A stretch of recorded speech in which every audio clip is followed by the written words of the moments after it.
just be your genuine self. Being that genuine self is going to allow others to feel more trust in you. And I think when people trust you, they're going to speak to you a little differently. And I think it allows you to help people a little better.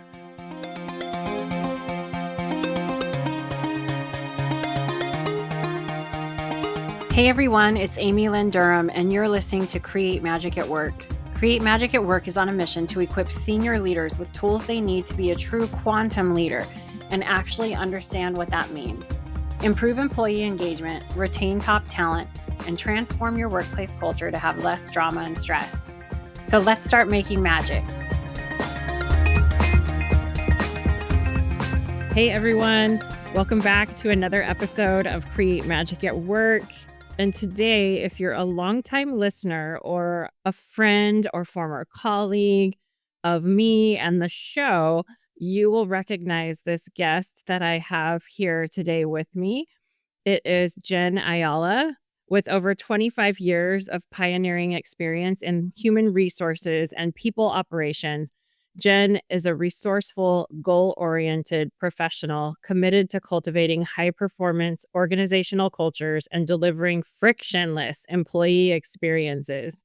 An exceptional manager of both people and processes, Jenn specializes in optimizing HR service delivery, scaling operations, and breaking down barriers to team performance, all while aligning HR strategies and overarching business objectives. Through her distinguished career, Jenn has demonstrated a proven ability to foster engaged workforces, build trusted relationships with leadership, and uphold HR best practices. She truly enjoys developing individuals to be the best version of themselves. Her strong relationship building and incisive communication skills enable her to position organizations for sustained success. Passionate about empowering organizations, Jenn shares insights on building resilient, engaged teams and transforming HR functions into strategic business partners. Whether addressing executive audiences or frontline managers, she offers actionable strategies grounded in real-world experience to inspire growth and innovation. So Jenn used to be my HR person in my former life, in my former corporate career. And we have crossed paths again because, well, we've always stayed connected, really. But she just did this amazing talk on Disrupt HR, which was so cool. And I reached out to her and I was like, Jenn, you got to come be a guest finally on Create Magic at Work. I've been asking you forever. So Jenn, thank you so much for finally getting in the studio with me after your amazing talk that you gave at Disrupt HR. Well, thank you. And I appreciate being here. That Disrupt HR presentation kind of tipped me out of my little comfort zone. And so it's given me some, motivation that I can, sit in here and have a great chat with my girls. So, I mean, before we started recording, we were talking like, how do we want this conversation to go? There's like so much we could talk about that's like behind the scenes. But I want to start off with, can you share your story a little bit, your own career story? And we'll put the link to the Disrupt HR talk that you did in the show notes. But part of your talk was sharing your own personal story around how everyone has a story and how we should try, sometimes it's hard, depending on what we're dealing with at work, to approach things with kindness. So can you share for all of the Create Magic at Work listeners your personal story on that? when I first started HR, it's a lot of years ago, okay? Like we're talking 25 plus years ago. When I first started, I didn't grow up saying, hey, I want to be in HR. I kind of got pushed into being in HR, which is the craziest story ever. I was actually interviewed by two director of HRs for an ER investigation they were doing. And it intrigued me as to how they were doing the job and what they had to do. And so that's what kind of intrigued me about HR. But early in my years is in my career, it just, I got this opportunity to step into HR in the wireless industry of all places. And I had this leader and I was really excited about getting to work with her, right? She was a director. She had all these years of experience. I was like, yes, I'm going to learn a lot from this lady. And I was the only remote HR out of the batch. Everybody was based at the corporate office. And so, I've always worked remote. Works great for me. I handle it. I can do what I need to do. But at that time during work, I started to go through some personal things, medical situations, things of that nature. And, I've always been the type of person that is, I'm going to give it 110% no matter what. And so when I'm dealing with personal things outside of work, I tried to let my supervisor know, like, hey, listen, if I'm a little off, my apologies, like, bear with me. I got some things that I'm trying to deal with, what have you. And at that point, I just watched a shift in this leader that I had. And instead, she became extremely micromanaging. If I said I would get an email to her at 3 o'clock, if it was 3:10, she was on my case. It was just little things I noticed that she started nitpicking me on, and to be honest with you, it felt like she was just like this cop writing me tickets constantly to let me know, like, "This is wrong, you didn't do this fast enough," and blah, blah, blah. And it made me really just kinda pause and be like, this is not the kind of leader, one, I want to work with, but more importantly, like, that's not the kind of leader I want to be. And all it is it made me pause to think about, we got to learn to be nice to people. We're all human beings. We are not machines. We are not numbers. We are not any of that. And, back in the days growing up, yes, I was told, like, to be successful in your career, you're working those 60-hour weeks, you're just nonstop, your personal's checked up the door. But that is not reality. We are human beings, is what it is. And so I think if we all learn to be a little more kinder to each other, give a little more grace, have a little empathy, like, we could really help empower individuals to overcome whatever personal challenges they got going on, but then they'll still be successful and they can still be phenomenal at work. And back then, it just really kind of struck a mindset change for me on I was never going to treat anybody that I worked with or worked for me like that ever in my life. And so throughout my career, I've had the opportunity to work with lots of awesome leaders, yourself included. You've taught me a lot. You probably don't realize it, but you yourself have taught me a lot just about that, about being kind, right? And like, you've got employees and like treat them like that, like humans, like they're not numbers. And so getting to watch leaders that I've had the opportunity to work with throughout my career, watch how all of you guys have pivoted and helped your crews and done things. I kind of just have taken little bits from all of you and helped build as to how I function now as an HR director. So that's kind of how it started in the beginning is it was just something personal I went through and I didn't like the way it made me feel and it made me just really pause to think about. So now every time I deal with an employee, right? I pause to think, what are they going through? Is there something going on outside of here? I can't fix their personal stuff, but I can at least take that into consideration to determine, is their behavior off? Is it malicious in purpose, or is there something else? And what resources can I help give them? What kind of things can I do to assist them? And so that's kind of where the mindset has just changed throughout the years for me. I think it's interesting that you took something that wasn't exactly pleasant that occurred for you and then shifted it into a leadership lesson where you're like, "Oh, that's not how I want to be as a leader, and that's not the feeling that I want to pass on to others that I'm interacting with." Because this is way back in the beginning of your career, you shared something vulnerable with someone, and then rather than feeling like you were heard or kind of accommodated for this portion of your life where it might have been you needed a little bit of help, they made it harder on you. On that note, when we talk about HR, thinking of HR 25 years ago, like going back to when I was in sales in the early 2000s or like late 90s, I mean, HR was the police, at least in in the spaces I worked. I mean, we worked retail, right? And so it was like, okay, like, let's have some fun, but make sure HR isn't invited. Let's let's, let me take my sales team to wherever. Oh, HR is going to dinner here at the conference. Well, we're going to be going to dinner across town. And I'm curious to hear from you because obviously throughout 2 decades, we've seen some shifts in the HR space. What have you seen as far as like the transformation of HR? Because You're the first HR partner that I've worked with that I felt like we were in a partnership. We were working towards a common goal. And sometimes it's not easy. And sometimes we have some difficult situations that we have to deal with. But I always felt like we were a team.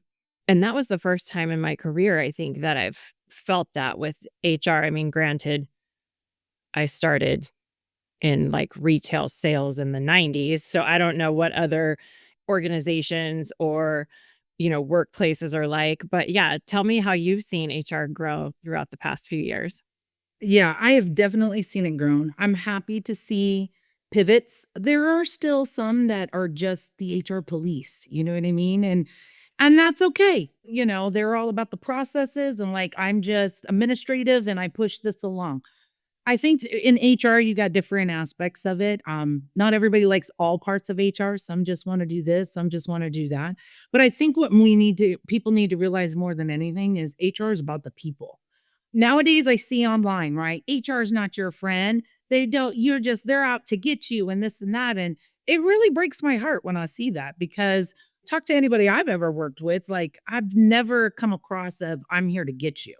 Like I'm just waiting for you to mess up so I can pounce. Like that, what joy? That don't give me joy. What gives me joy is to watch somebody succeed, to watch somebody blossom, to watch somebody move to the next level, to be able to do that and whatever information I can provide them and education I can give them, especially in a HR world, it just makes them a better leader. It just makes them a better person because then they know their parameters. They know what's going to, okay, if I do this, it's going to get me in trouble. I can't do it like this. But more than anything, it's about people. That's the part that is such an issue for me. I've had leaders where it's not about the people. I've had leaders tell me, I want you to show teeth. And I was like, what? No, I'm not that kind of HR. I'm not here to I'm here to, okay, what's the problem? Let's figure it out together and let's fix it. Being the bulk of my career has always been in retail, we know retail is all about numbers, right? And in order to get great performance out of somebody, like you got to eliminate the distractions to them, right? And a lot of times there's outside distractions. And so I'm not the one that has all the answers, but what I can do is at least help somebody and put them in the right direction and get them resources or things of that nature that could help them out. So then they don't feel distracted and they can focus on what it is they're doing. And when that performance is there, it ultimately helps the organization, right? And it just makes the world go round. But the main thing is remember these are people. Break down that wall. There doesn't have to be this wall between HR and everybody else. We're human beings too. We're just here to help other humans be great at what they do. How do you stay available and how do you stay coming from a place of being a human resource when it's a really difficult situation? Maybe it's an unruly team member that's screaming and yelling and upset, or maybe something just, I mean, I always used to say in our work day, I'll never say I've seen it all. Cause when I say that, I get a phone call and I'm like, what? What happened? What, So advice for people listening on like the difficult moments. How do you stay kind with someone that you're like, "Oh my gosh, this is insane. This person needs to go ASAP." And that it can be hard, right? Because people immediately wanna judge immediately based upon what they've got. I think for me, what I've learned throughout the years is, especially when someone's really upset, right? Whether they're in the right or in the wrong, when I see the emotion, for me, I'm gonna pause. I need to hold space for a moment, and I need to let them speak their piece. Because a lot of times when individuals are extremely upset, they just wanna be heard. And that actually a couple of nights ago, I got a call and it was after hours and it was, there was a situation, Jim. We got this really, really upset employee. Okay, tell her I'll call her right now. So I give her a call and really, she was so upset. And really, I just had to hold space for her for about 30 minutes and listen to everything she had to say. And then I'm like, okay. And so I explained to her process. Okay, I'm going to look into this. Don't worry. We're going to look into this. You're on my desk. I got you. But I'm also very upfront and very honest, right? And so some of the things that she indicated to me was like, well, could she be at fault for some stuff? So I have to just explain to her, well, let me look at facts. Because my job is to remove emotion out of situations. My job is to look at facts and then to help give the best guidance and recommendation on how do we move forward from it. And everybody always thinks when HR says that the move forward is always a term. No, the move forward is not always a term. The move forward could be, hey, listen, there's a lack of communication. There's a lack of this. Let's do this kind of training. Let's have this kind of a meeting. And then you come up with different things. But when people are extremely irate and upset, I've found the best thing to do is just sit back and let them speak. Let them get it all out. And then you got to have active listening. So don't be sitting there on your phone or looking at emails or doing other things because that person's going to pick up on it and all it's going to do is make them even more irate. And then there's times you get people that are so irate, no matter what you do, it's not gonna make it better. And those are times you gotta get a little more assertive and just let them know, like, listen, I'm here to help. But if you keep screaming at me or using profanity or whatever, I'm gonna disconnect this call and we will just circle back later on after you've calmed yourself down a minute. And so I just try to reassure them, I'm here to help. I'm gonna here to figure out what the problem is, and I want to know what the root cause is. I don't want to just address the symptoms. I need to know the root cause. And so I think when just being real and as a human being and talking to them and not a bunch of HR lingo or jargon, I think it makes them feel a little more comfortable. And I think that it builds a little trust that I can with them at that moment. And, I found that's been my best way to kind of de-escalate some situations as we work through them. Yeah, I think that's a really good tip. A long time ago, I interviewed a spiritual healer on Create Magic at Work. Her name's Raven. She's actually a friend of mine. And she was talking about the color of your words when people are venting or when they're angry. And her recommend was let people vent if you need to, if there's a difficult conversation or a situation, but kind of keep it on a time limit and set the tone ahead of time. You just reminded me of all of this when you were sharing this, that you're looking for a positive solution or a positive way forward. Being able to hold that space because you're talking about being, capital B, being, instead of doing when something like that's going on. So I think that's really powerful. The other thing that comes to me while you were sharing that is, okay, now let's talk about the other side of this with HR. What do you see if you're an HR leader or even a leader with a team and you're holding space like that for people? What's a tip that you can give us to avoid burning out? Because I would imagine I see it a lot with clients. We're holding space for people. We're trying to be there. We're being present. But then what about self-care? What about what happens when we're doing that for everyone and then we burn out? Because I don't know the data, but I would imagine burnout in HR is a prevalent thing. Huge. Yeah. Yeah. So talk to us a little bit about that. I've personally have gone through it. People don't realize like when you deal with people and their emotions and all those types of things, like it weighs on you. It sits with you. Everything an employee goes through, it sits with me every night. I can't shut my head off. It's gonna go, and then I'm still trying to figure out how to fix a problem, right? Where I've had to learn throughout the years, because I'm not gonna lie, what was it, maybe 6 years ago or something? I had a massive burnout where I had a major panic attack while I was driving. And it was scary, super scary.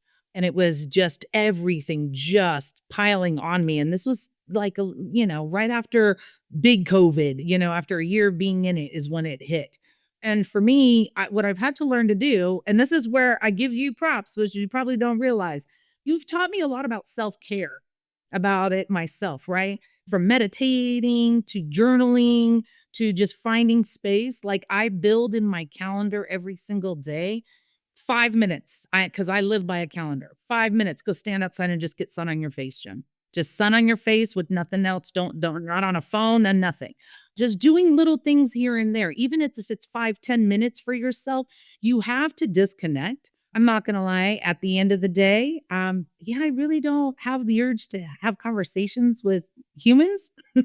I do talk to 3 dogs, and, they kinda are my my self-care, my sanity, but you've just gotta find everybody's different. Everybody it's not a cookie cutter way for everybody, but for me, that's what I do. I have a friend of mine who just likes to go jog, and that's what decompresses her at the end of the day. I've got another one that's just like, I'm gonna disconnect everything and I'm just gonna play with my kids. Love that.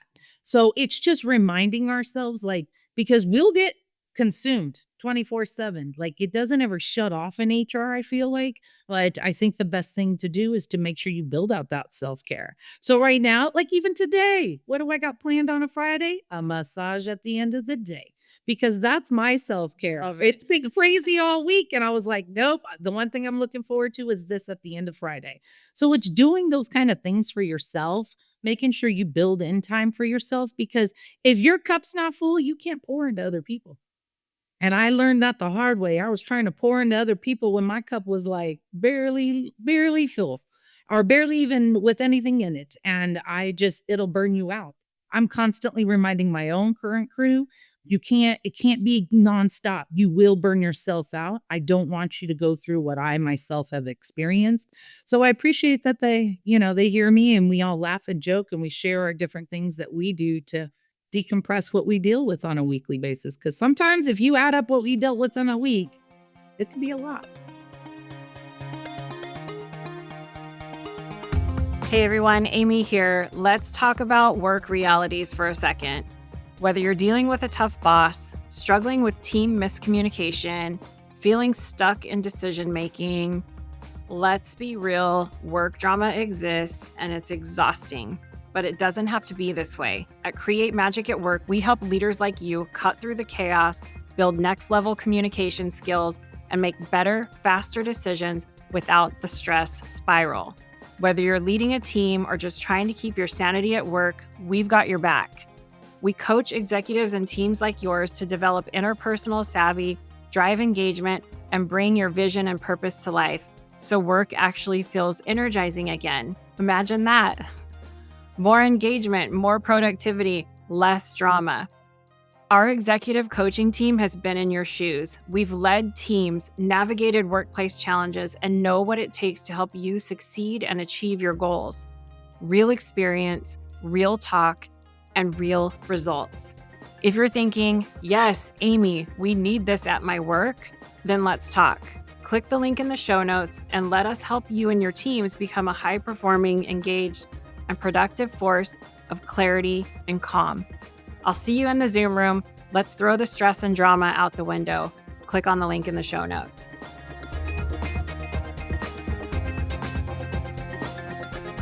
Yeah, I think that's a really cool idea to encourage your team to share with each other what they're doing to take care of themselves, to sort of model that behavior. And then another thing that came to me while you were sharing, when you're in a position like this, what I see so many times with private clients is they're looking for permission from someone to do something different. They're looking for permission to do things differently than the way they've been done before, but nobody's going to give you permission. It has to be yourself. You have to give yourself permission. And if you're in this leadership role, you're the one that can create the boundary, hopefully, right? I know there are times where maybe you have to work or maybe you have to reply to something, but overall, I just feel like we should encourage everyone to start creating those Boundaries. like, oh, I'm not going to answer. Yeah, yeah. I'm not going to answer this message at 8 o'clock at night on a Friday or whatever that looks like, right? But oftentimes I do see that it's people are looking for permission when really they have their own power within and they can give themselves permission to do that. Yeah. But I also think as leaders who have teams, we need to be able to tell our crew, you have that permission. Because I think teams that you lead, your crew looks to you like, well, Is are they gonna get upset, like, or what have you? Or the other thing I've learned throughout my career is my team's gonna mimic my behavior. So if I'm answering email 10 o'clock at night and responding to people and sending things on the weekend, they're gonna feel obligated that they gotta do the same thing. And so for me, I'm constantly letting if there's a big nope, I've got this. This is not you guys. This is what I'll do. And it's just letting them know that. Like even I think when I started in the current position I'm in, I started it a little over a year ago. And I remember last holiday season. It's, retail wireless. So we know holiday seasons are big deals, right? And it was a Black Friday. And I told my team, all of you shut off. Okay, getting PTSD from Black Friday. Right? No, we know. But I remember telling my team, "Everybody shut it off." And they're like, "What do you mean?" I said, "No, I got it. If it's that crazy, I can deal with it. It's not gonna be that crazy, but I don't need all of them on. Like, if we really need to be available, then we'll rotate something or do something, but there doesn't need to be all of us. Shut down, go enjoy that time with your family. Like, you have to have a balance. Your entire world is not the job that you do, 9 to 5. Your world is your hobbies and your family and your friends and all these different things, and if you don't pay attention to that, then it's all gonna go away, and then you're just gonna be stuck with this work and this burnout and just being miserable, and that's just not a good way to live." Yeah.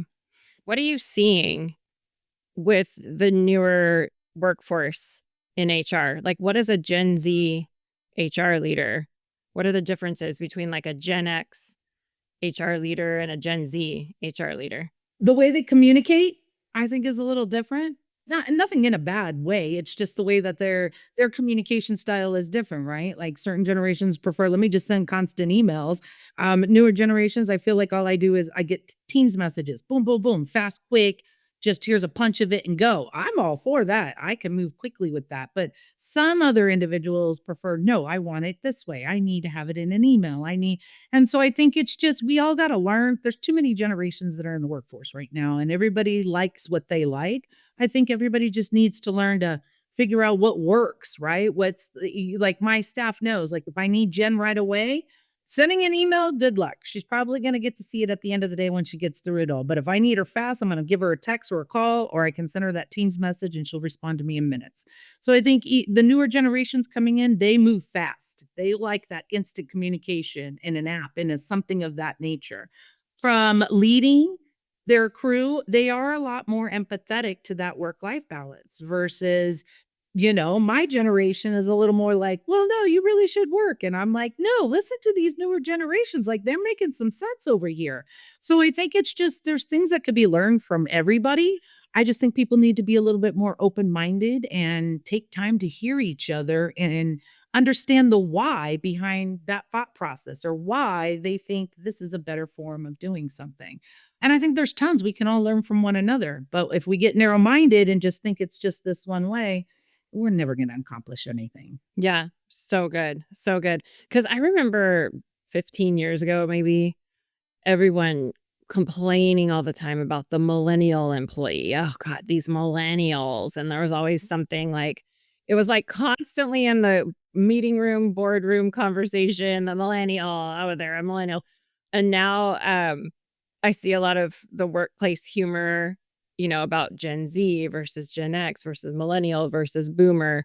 And so I was just curious to see what you saw the differences are because you're in it, right? You're in the thick of it with everyone. Oh, yeah. They manage different. They so manage different. I'll have one generation that seems to be a little more reasonable, so to speak. Like they understand something could be going on outside. And some I'll get that are too emotionally tied to the employee of whatever. Oh, like we've got to go save the world. And it's like, hold on a second. We're going to help this employee as much as we can, but there's only so much within our realm of things that we can do. And then you get some that are just like, no, they either do the job or that's it. And it's like, well, hold on a second. And so that's why, Which one is that? Is that the boomer or the Gen X? listen, that's my boomers. Yes, that's everybody boomers, my boomers, and some Gen X. Listen, I'm Gen X, and sometimes I feel like, yeah, there's sometimes my mindset goes to that, but I think for me and my generation, it's more I'm looking at it in a sense like, are you being serious right now? Like, you know what I mean? Like, I'm just trying to read that employee. Like, are you just trying to get away with something or is it really something? And so I'm not going to lie, it's been quite interesting. And there are times I have to have conversations with leaders that have 5 different generations that they are managing. And they're like, Jen. And I'm like, well, let's be real. As a leader, you got to be a chameleon. You cannot manage every single one of your employees the same exact way. It's just not going to work. You are not going to get the same result. You are not going to motivate them the same. You've got to learn, you got to know your employee, know their why, know what's going on with them. So then that way you can adapt and be able to speak their lingo or their language or to get them motivated to get them to do what they want. And so that's the fun part of the job right now is trying to get different generations to kind of understand to be a little bit more empathetic, so to speak. I mean, it's one of the biggest schools, quote unquote, schools you could go to learn how to interact with different people, to learn that your worldview isn't the only worldview. It is a real life skill building school and practice on how to relate to many, many different types of humans that aren't the same as you.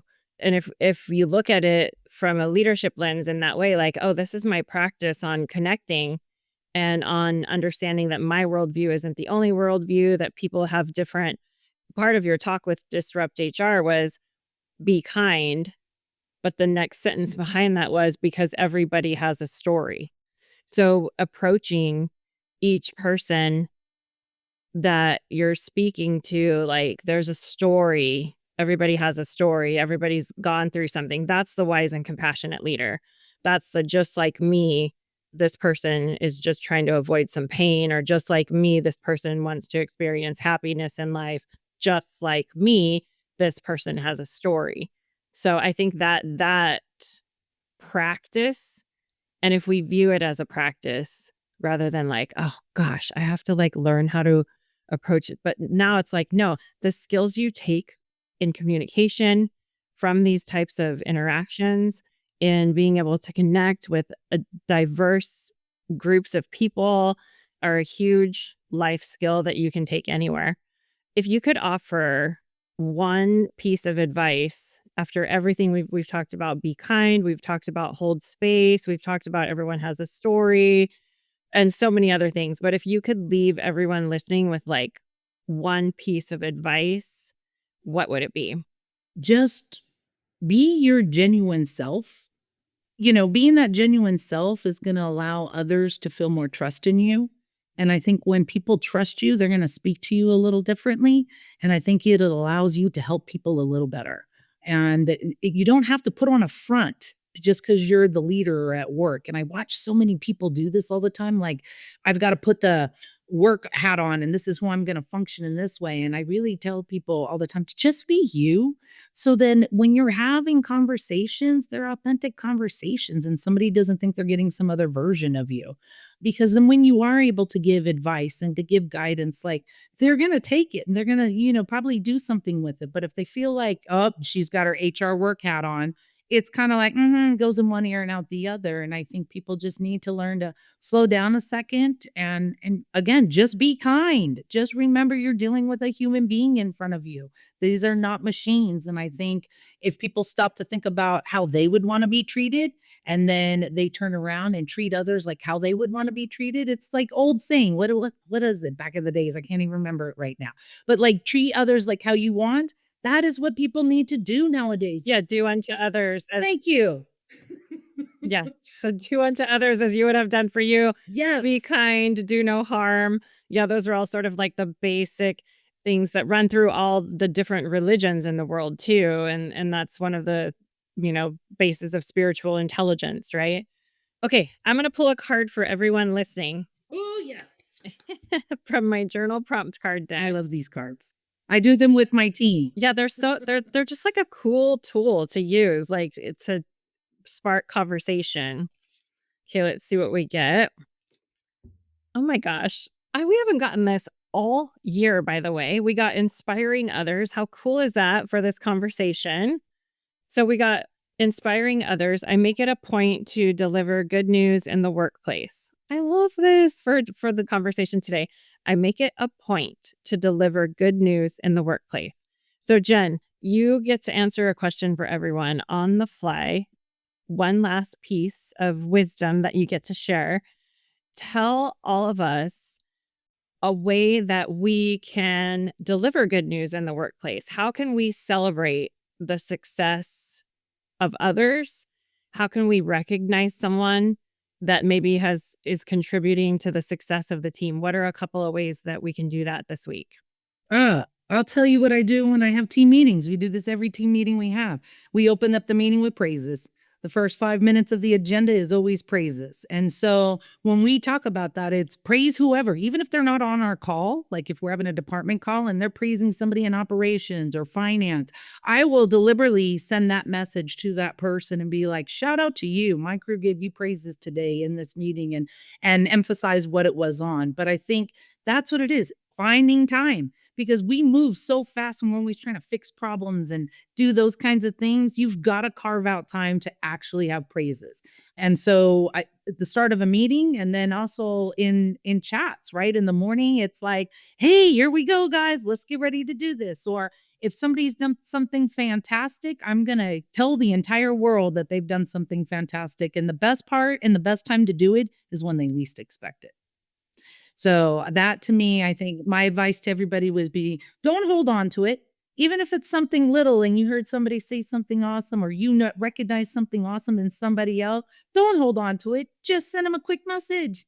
Send them, hey, thank you for this or hey, appreciate this, but don't hold on to it. And nothing is too little to praise about. So good. I loved that about working in the corporate space. I mean, everybody talks a lot about the toxic workplace and this and that. And we've talked a lot about that on Create Magic at Work. And it's real and it's true, and workplace trauma and all the things like what happened to you in the beginning of your career. But you know what? There is a lot of positivity that we can create in the workplace and that I've lived in the workplace. Like those amazing, inspiring others, making it a point to deliver good news, like just the affirmation of what we pulled, make a point to deliver good news. And your best practice that you just shared, I think is really cool. So I think that's a great way to end the conversation. Let's all make it a point to deliver good news in the workplace this week and beyond. Yes. No matter how little. Right. And Jen, if people want to connect with you and learn more about your work, how can they reach out to you? On LinkedIn for sure. So just look me up on LinkedIn and for sure that's the best way. We got some things popping. Yeah. Yeah. We'll drop your LinkedIn link in the show notes also. And Jen, thank you so much for reconnecting and having well, there's so many more conversations. We can have some that would be way spicier. And we're going to talk about that maybe a little bit more. But yeah, thank you so much for sharing some of your wisdom and inspiring all of us today on Create Magic at Work. Well, I appreciate the time. I want to thank each and every one of you for coming back every week to listen to a new episode of Create Magic at Work and really helping to support and advocate for healthy leaders, workplaces, and lives for all of us. If you want any information on how to connect with me, click on the link in the show notes. You'll get access to all of the social media links for Create Magic at Work. Stay following along for more amazing episodes where we help you improve productivity and profitability in the workplace and decrease stress. Sending magic to everyone, and see you next time.